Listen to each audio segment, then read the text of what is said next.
Vamos orar. Vamos orar. Querido amado Deus, invocamos a tua presença nesse instante, Senhor. Abre o nosso coração, a nossa mente, nos ilumina, nos instrua com teu poder e tua sabedoria. Que cada coração aqui, Senhor, que vai ouvir essa palavra, que seja um solo fértil para receber as sementes que serão lançadas aqui, Senhor. Esse é o nosso pedido, nossa oração, em nome de Jesus. E é isso. Primeiramente, assim, dizer que é uma honra estar aqui, agradecer pelo convite. Eu amo falar, né? Eu tenho uma live todos os dias às 7h30 da manhã, que chama Luz da Manhã, onde a gente está tratando o devocional, né? O inegociável. Então, assim, eu já falo da palavra de Deus desde sempre. E, assim, é até um convite para vocês, quem quiser me acompanhar todos os dias às 7h27, na verdade, né? O Luz da Manhã. E olha, é um prazer estar aqui para falar da Escola dos Profetas, porque eu também sou professora, assim, eu sou professora universitária, dou aula na UDF também, dei aula bastante tempo na UDF, então eu amo falar, eu amo. Hoje eu conduzo jovens, né? Eu sou coach espiritual de jovens. E assim, olha, o que traz a Escola dos Profetas? A Escola dos Profetas era uma escola para preparar os jovens para ser profetas de Deus, para falar da palavra de Deus. Então, nessa escola, se ensinava não só o estudo formal, mas principalmente princípios e valores cristãos. E a metodologia que eles utilizavam lá, olha que bacana, era o exemplo. O exemplo, então, os professores, eles tinham que ser muito sábios, eles tinham que ter muita santidade. E santidade é imitar Jesus. Então, o comportamento deles era semelhantes aos de Jesus. Então, eles ensinavam pelo exemplo. E qual era a base de estudo? Lógico que eles aprendiam música, eles aprendiam idiomas, eles aprendiam história, eles aprendiam matemática, mas, sobretudo, com base na palavra de Deus. Então, diferentemente do que a gente vê hoje, algumas escolas são muito práticas, a escola de profetas era muito prática. Então, os professores usavam muito o exemplo da natureza, né? Eles mostravam a presença de Deus, o poderio de Deus, muito através da natureza, então, através de exemplos, porque fica muito mais fácil. Eu que sou professora, eu sei que quando eu desenho um infográfico no quadro, os jovens assimilam muito mais, né? Através de uma representação, através de uma figura, aquilo grava na memória deles. Então, os professores usavam muita praticidade. Mas não só pelo exemplo, mas mostrar para os jovens que o poder de Deus está em todas as coisas. E as pesquisas, as ciências, tudo que existe hoje, não é criação do homem, era criação de Deus. Né? Tanto é que na palavra, a palavra criar, a criação só é utilizada quando Deus é o sujeito da frase. Porque só Deus tem o poder de criar. Só Deus tem o poder de criar. Então, tudo que existe hoje foi invenção do homem, mas ele sintetizou da matéria-prima que Deus já criou. Então, é importante. E os jovens, naquela época, sabiam disso. Então, por isso, era inclusive até mais fácil ele aceitar a submissão dele a Deus, que ele não era nada sem Deus, porque tudo que existe já foi criado por Deus. Então, assim, o homem não se gabava de ser o criador das coisas, que tudo que ele criava, que ele inventava, né, ele tirava da natureza, ele sintetizava isso. Então, o resultado das ciências, das pesquisas, e hoje, a neurociência, né, a economia, tudo que existe é o quê? É materializando o que já existe na palavra de Deus. Porque se você for buscar hoje, por exemplo, a nutrição, existem os princípios de nutrição na Bíblia. Se você vai buscar economia, tudo existe na Bíblia, está lá os princípios financeiros, como é que você administra. Então, está tudo na Bíblia. Então, o homem não criou nada. Tudo está na palavra de Deus. Então, tudo era baseado na palavra de Deus, né? E lá dizia que o objetivo da escola era que os professores iam não só treinar os alunos, mas encorajá-los também a executar esse aprendizado que eles aprendiam lá. Então, eles tinham mentores, que hoje eu chamo de coaches, mas são mentores lá. Então, tudo que os jovens iam fazer era supervisionado e acompanhado por um instrutor. Então, tudo que ele ia fazer, ele tinha que pedir permissão para certificar que estava correto ou não. Isso era uma coisa bacana. E hoje, Eu vejo isso nas nossas escolas adventistas, mas eu não vejo fora, né? Porque são muitos alunos e os professores não têm condição de acompanhar muito de perto esses alunos. Mas na escola dos profetas eram assim. Então, eles eram encorajados, eles eram corrigidos, eles eram direcionados. Então, o rumo deles era um certinho, porque tinha um acompanhamento, tinha esse mentor, né? Então, e era bacana esse aspecto. E uma coisa muito interessante nessa questão do exemplo é que existia um relacionamento muito próximo, aluno-professor. Eles tinham um relacionamento próximo, e aqui fala ó, que os mais jovens eles tinham humildade para aprender com os mais experientes, mas, além disso, os experientes também não desconsideravam o que os jovens sabiam. Então, existia uma troca nisso, né? Porque a gente sabe que o aprendizado se dá através do processo de interação e experiência. Então, a minha experiência, mas com a minha interação com você, com os jovens, que vocês são muito criativos. Vocês, hoje, quando a criança nasce, a gente fala assim, nossa, só falta nascer falando agora. Então, vocês já têm muito isso. Então, faz parte desse processo essa troca de experiência, essa interação minha, saber que eu posso aprender com você e você também saber que com a minha experiência você pode aprender. Então, aprender com os jovens, com os mais experientes, respeitar essa senioridade, mas o professor também saber que podemos e devemos sim aprender com vocês, com esse novo olhar, desprendido de medos, né, com essa vontade de desbravar, nós temos que fazer essa troca. Então, essa foi uma parte bacana. Vai me perguntando isso, se você não me parar, eu vou falando igual um trator aqui Gente, desse lado. essa é a chance de vocês. Se vocês querem fazer alguma pergunta, se vocês têm um comentário, coloca aí no chat e a gente vai perguntar para a professora, porque eu não sei de nada que ela que sabe. Mas coloca aí no chat. Gente, vão me perguntando aí, tá? Eu vou falando aqui. E olha, uma coisa interessante na escola dos profetas era o quê? Como eu falei, tudo era baseado na palavra de Deus. E uma coisa super interessante que lá existia é que todos os novos admitidos, eles passavam, não sei se vocês sabem, mas eles passavam pela cerimônia do lava-pés. Por que o lava-pés, Luz? Por quê? Olha, o lava-pés, o que o lava-pés nos ensina? Primeira coisa, humildade, não é? E depois, purificação. Eles eram purificados. Olha que interessante. Como é que você vai entrar numa escola e você vai passar pela cerimônia do lava-pés? Então, eu achei super interessante e é uma coisa que nós temos que ter em mente sempre.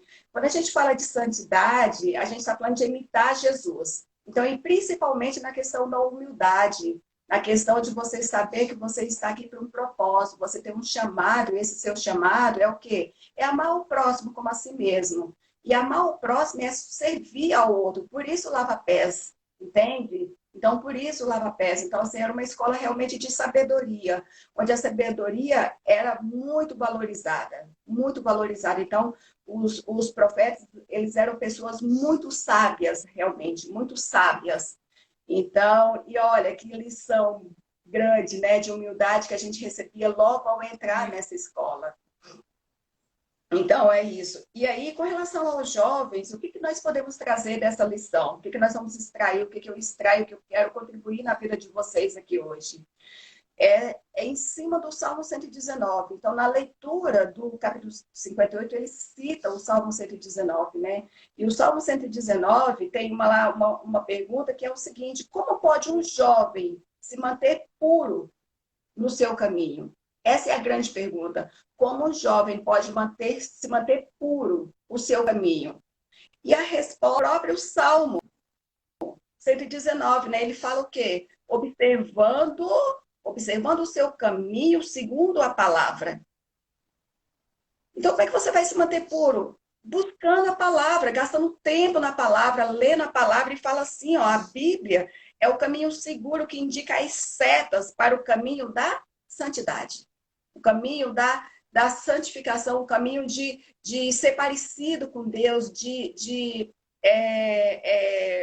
promover na sua vida exemplos, observando os exemplos de que Jesus foi aqui, o exemplo da justiça, o exemplo da humildade, o exemplo do amor ao próximo, o exemplo do servir, né? E Deus já fala na palavra, né? Maior é o que serve do que é o que é servido. Você veio aqui para servir, não para ser servido. Então, trazer isso em mente, né? E aí no verso 11 de Salmo 119 fala assim, ó, guarda no coração as tuas palavras para não pecar contra ti. Guarda no seu coração. Então, você ter amor à palavra de Deus, você amar, você ter um amor ardente à palavra de Deus, a Deus, porque e não temer a Deus. E as pessoas pensam, principalmente os jovens, têm medo da palavra temor, né? Temor, o temor do Senhor.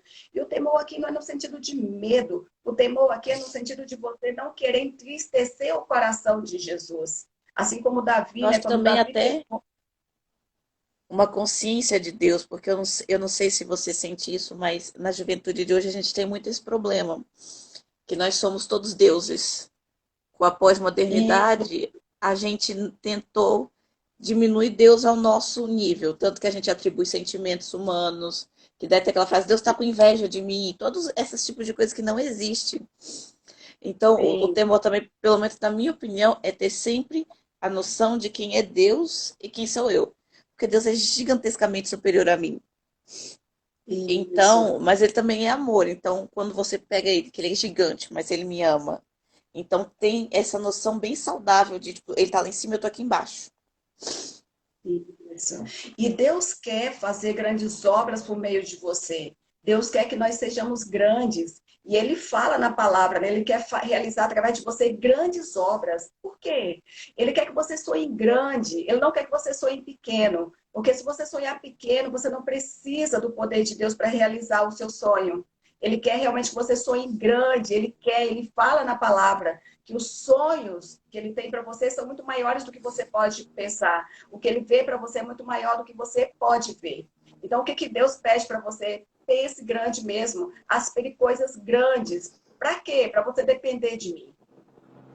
Porque você só vai ter a dependência de Deus se você quiser coisas grandes, coisas maiores, coisas grandiosas. E é isso, o desejo de Deus para você, é isso, para mim e para você. Por quê? Porque Ele quer resplandecer através de nós a glória dele. Ele quer realizar coisas grandes para que você seja testemunho da glória dele em você. E ele quer isso. Só que ele te faz um pedido. Ele nos faz um pedido, ele fala assim, ó, é, que a gente, como é que ele, eu anotei aqui para falar, ele quer que a gente olhe as coisas não com imediatismo, que a gente não olhe as coisas só com o olhar aqui da terra, com olhares terrenos, que a gente tenha esse olhar do alto, saber que é ele que sabe o que tem para nós, o que é melhor para nós, e que as diversidades que nós enfrentamos hoje, as provações, não são para nos derrubar, são para fortalecer a nossa fé, e que nós precisamos estar perto dele, sendo conhecedor da palavra, ter essa conexão, essa intimidade com ele, para que nós possamos resistir à tentação. E a tentação é o quê, Lu? A tentação é um convite para o mal. A tentação é você ser desafiado para você atender aos desejos da sua carne. E você só vai ser espiritual quando você tiver fé suficiente e resistir a esse convite para o mal. Sabe? Então, e como é que você pode fazer isso? E aqui fala, olha só, que nós devemos passar mais tempo estudando a palavra de Deus, que não há como termos pensamentos puros, se nos alimentamos tão pouco da fonte da pureza. Como é que você quer ter? Como é que você quer ter um coração puro se você passa pouco tempo perto da fonte da pureza? Se você passa o maior tempo na internet, ouvindo músicas, e quando eu falo aqui na fonte da pureza, não é só a palavra de Deus, é as músicas que você escuta, são as leituras que você faz, é os programas que você assiste, são os filmes que você assiste. Sabe que tudo isso tem ali a pontinha da tentação. Então, é você se purificar através do que você vê, através do que você ouve e através do que você fala. Com o que você está convivendo? E gerencia o seu contágio social. Não que a influência seja determinante. Veja só, você pode ser influenciado, mas aquela influência não necessariamente vai determinar como é que você vai conduzir a sua vida. Mas para isso você precisa estar fortalecido na palavra. Então a nossa grande tragédia é que passamos muito mais tempo diante de conteúdos impuros e poucos minutos diante da palavra de Deus. Como então ter uma vida pura se nos alimentamos tão pouco da fonte da pureza? Isso é a pergunta para mim e para você.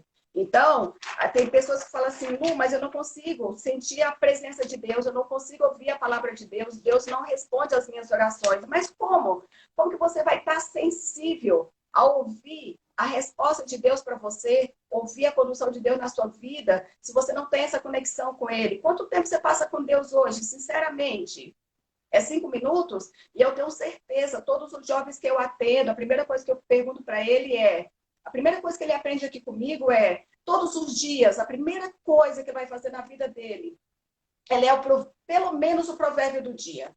É ter essa prioridade, colocar Deus em primeiro lugar na sua vida. Você não começa o seu dia, nem antes de tomar seu café da manhã, antes de você tomar o seu banho, a primeira coisa é a presença de Deus. Eu já acordo, e os meninos falam que eu já deslizo da cama ajoelhada no chão. E de fato é. Eu não levanto da cama sem ajoelhar, eu ajoelho e agradeço a Deus por mais um dia que eu estou vivendo, por eu ter aberto meu olho, porque tem muita gente que dorme e não acorda, não abre os olhos. Então, você ter essa reverência a Deus, orar de joelhos mesmos, agradecer e antes de dormir, agradecer pelo dia que você teve.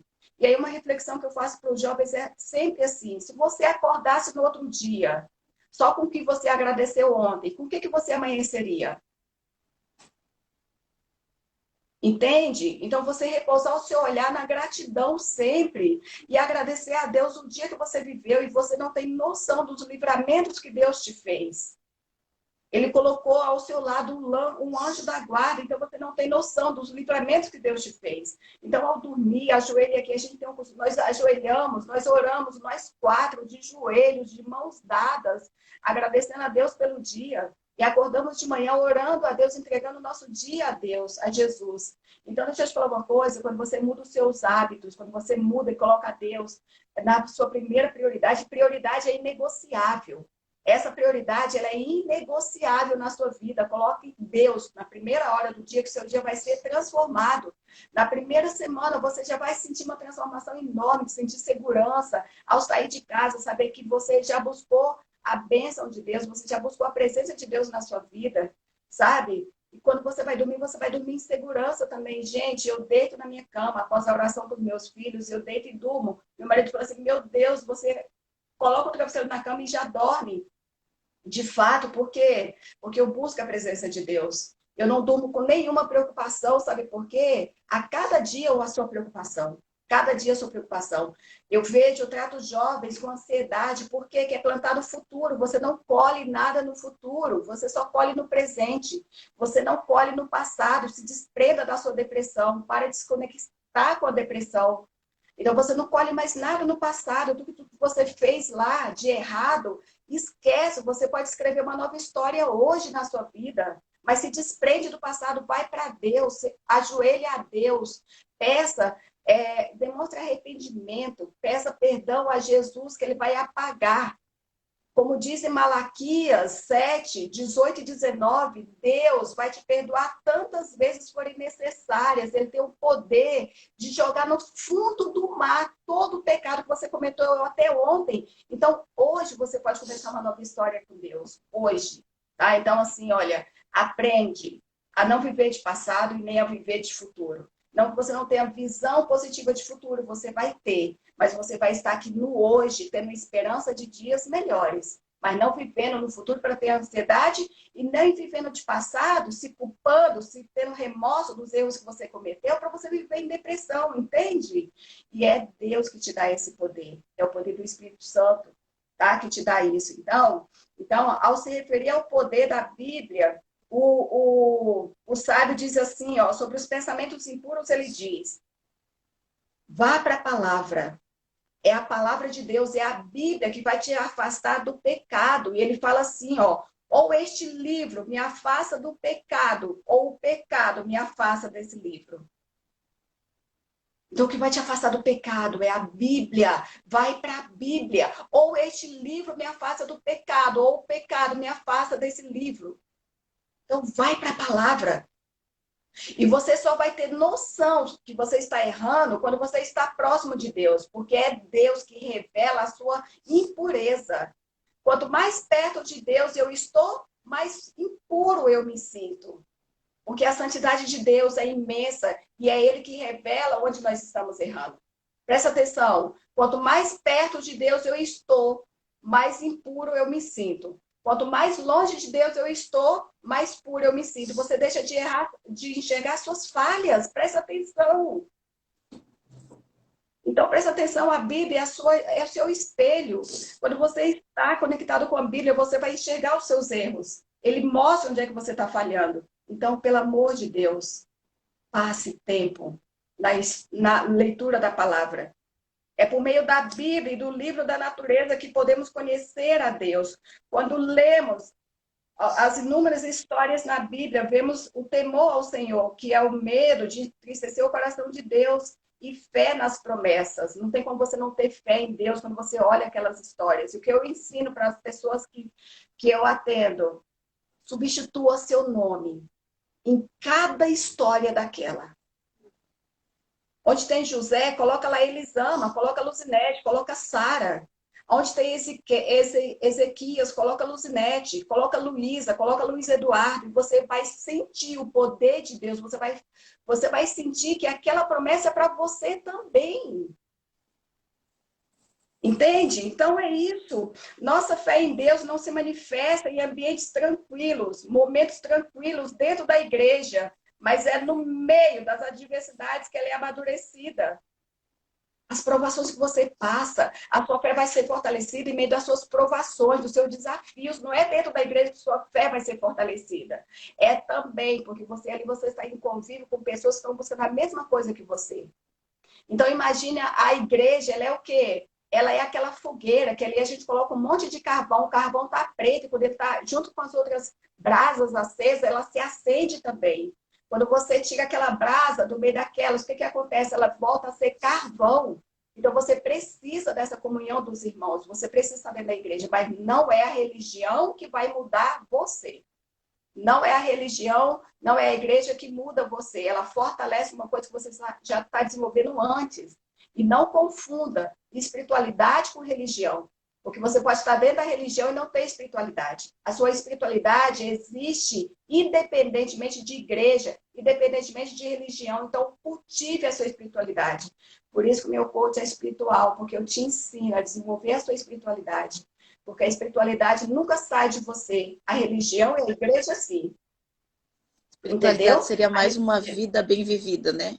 Uma vida em Perfeitamente. direção a Deus. Eu acho interessante que na escola de profetas ele coloca a importância da praticidade. Porque eu vejo muito que Perfeito. muitas vezes a nossa religiosidade, a nossa espiritualidade é um negócio mais intelectualizado. Então parece que dá aquela impressão de que eu crio Deus na minha mente, a partir dos meus estudos, a partir da minha pesquisa, eu sei quem é Deus. E não é Isso. bem assim, né? Ela fala que ele aprende com a natureza, ele aprende do trabalho, ele aprende de uma vida bem vivida. Até uma questão, essa questão de saúde, a questão de música que eles falam lá, corpo e mente. E eu acho interessante que às vezes a gente acha que tem gente que descuida da saúde e se foca muito em Deus. Mas você, se você não tem um corpo saudável, uma mente saudável, você não conhece Deus, porque você não tem a Exatamente. capacidade intelectual e mental, a acuidade mental para você conhecer a Deus. Então não adianta Exatamente. Exatamente. intelectualidade espiritual sem um aparato fisiológico para te respaldar nisso. Perfeito. É isso aí. Olha, e assim a gente já está acabando. E eu quero dizer o seguinte: o ensino deve ser através dos exemplos, do exemplo. O professor, o pai, a mãe têm uma grande responsabilidade, porque a palavra convence, mas são os exemplos que arrastam multidões. Isso é todo mundo fala isso, mas é verdade. Aqui eu ensino muito mais dos meus filhos pelo que eu faço, pelo que eu falo, pela minha condução com eles. E as pessoas vão precisar enxergar Deus em você para poder seguir você. Então, não é só o que você fala, é o que você fala por meio da sua vida, por meio da sua conduta. Né? E aqui, ó, não podemos negligenciar a educação secular, mas de forma alguma podemos perder de vista a dimensão espiritual do conhecimento divino que está na palavra de Deus. Então, assim, olha, a nova escola seria isso, é juntar o formalismo com a espiritualidade. Falta isso. Tá? Então, a gente juntar essas duas coisas, nós teremos a escola perfeita para criar cidadãos de bem, cidadãos éticos, cidadãos humanos, porque as pessoas esquecem de serem seres humanos, eles querem ser o melhor em tudo, eles são treinados para ser o melhor em tudo, para passar no melhor emprego, e os pais cometem essa falha também. Valoriza os seus filhos pelo que eles têm, o que eles vão conquistar. Você tem que valorizar o seu filho, olha bem dentro do olhinho deles e fala todo dia para eles: você é meu filho perfeito, meu filho, herança de Deus que Deus me deu, e eu amo você pelo que você é. Ame os seus filhos, ame os seus pais, além dos erros que eles cometeram com você. Tá vendo Ame aí, seus filhos. Willy? É que Eu, das pessoas que estão aqui na live vai virar papai, entendeu? Tá esperando a pequena Helena. Então, a gente tá falando aqui, aprende aí, Willy. Ensina a Heleninha num caminho muito top para ela ser uma mocinha muito top de Jesus. e desde cedo, sabe? Desde cedo, e eu agradeço a Deus, porque quando meu pai tentou me matar, minha família foi toda fragmentada, e eu fui doada para uma família. E a minha maior gratidão hoje é que essa família, ela me ensinou o conhecimento da palavra. Entendeu? Então, assim, eu morei com minha avó um tempo que era adventista, ela sempre foi adventista, mas a minha mãe e os meus irmãos nenhum foram, mas eu segui. Então, deixa eu te falar uma coisa, independentemente do meio que você estiver, se você ensinar a criança no caminho que ela deve andar, não importa onde ela vai estar, ela sempre vai levar esses princípios. E eu digo isso por mim. Porque eu estive em lares, eu tive minha mãe até hoje. Ela acha que eu sou fanática por Deus. Eu amo a Jesus acima de todas as coisas e eu não me importo com o que falam disso. Tá? Eu vou sempre falar de Deus para as pessoas. Eu sempre vou falar de Deus em tudo que eu puser, eu vou colocar Deus à frente. Então isso não é fanatismo. Isso é o quê? Guardarei no meu coração a tua palavra para não pecar contra ti. Ensina isso para o seu filho. Ensine desde pequeno a andar nos caminhos do Senhor. Gente, é isso que eu tinha para falar para vocês. Eu espero que eu tenha contribuído com vocês. E eu faço um convite também para vocês me seguirem lá no Grupo da Manhã, todos os dias, às 7h30, tá? Com o devocional desse ano, é o inegociável, é ele que a gente trata, tá bom? E agradecer vocês imensamente pelo convite, me senti honrada, tá? E assim, pode me convidar quantas vezes vocês quiserem, vou ter o maior prazer de falar para os jovens, que hoje eu lido com muitos jovens, eu tenho o maior prazer de falar. Eu tenho 2 jovens em casa, né? A Luísa Mesquita e o Luiz Eduardo, são jovens, então eu não vou falar para vocês de teoria, eu vou falar de vocês do que eu vivo aqui em casa, tá bom? E criou uma Sempre moça cuidando. top. Obrigada. E é isso, E só, amada. só fazer um convite aqui também, que a gente tem um projeto da igreja chamado Segue-me, que é um projeto de discipulado. Então, na escola da vida, nós somos todos alunos da escola de profetas, mas também somos professores. Então, Isso. vamos acompanhar lá o Segue-me para a gente aprender a ser alguém digno de alguém seguir a gente do jeito que a gente puder, entendeu? São todos bem-vindos. Obrigada, Luzinete. Você ensinou para a gente um monte. Tem até papai já anotando ali no caderninho. Eu tenho certeza que tem o caderninho na mesa do Willy. Foi muito Amém. bom. Você faz uma oração para a gente encerrar? Bora, bora. Querido amado Deus, muito obrigada, Senhor, por mais essa oportunidade de conhecermos um pouco mais de Ti, Senhor. De lembrarmos, Senhor, que nós não somos nada sem Ti, Pai. Que Tu queres que nós tenhamos sonhos grandes, sonhos grandiosos, Pai, para que nós possamos demonstrar a nossa dependência completa de Ti, Pai. Pai, toca cada jovem que está aqui do outro lado, Pai, que essa palavra reverbere no coração de cada um, Senhor, para que eles possam dedicar tempo, Pai, se purificarem, gastando tempo, investindo tempo em Ti, que a maior prioridade da vida deles, Senhor, seja dedicar tempo a Ti, Senhor, te colocar em primeiro lugar na vida deles, Pai. Fortaleça a nossa fé, que nenhuma tentação desse mundo, Senhor, nos afaste do Teu amor, que nos garante, que nos ama, que nos aceita da forma como nós somos. Que cada jovem, cada um que está aqui, se conecte, Senhor, com a sua verdadeira identidade que está em Ti, como diz em Gênesis 1:26, que nós somos feitos a Tua imagem e a Tua semelhança, Pai. Esse é o nosso desejo, nossa oração, em nome de Jesus. Amém.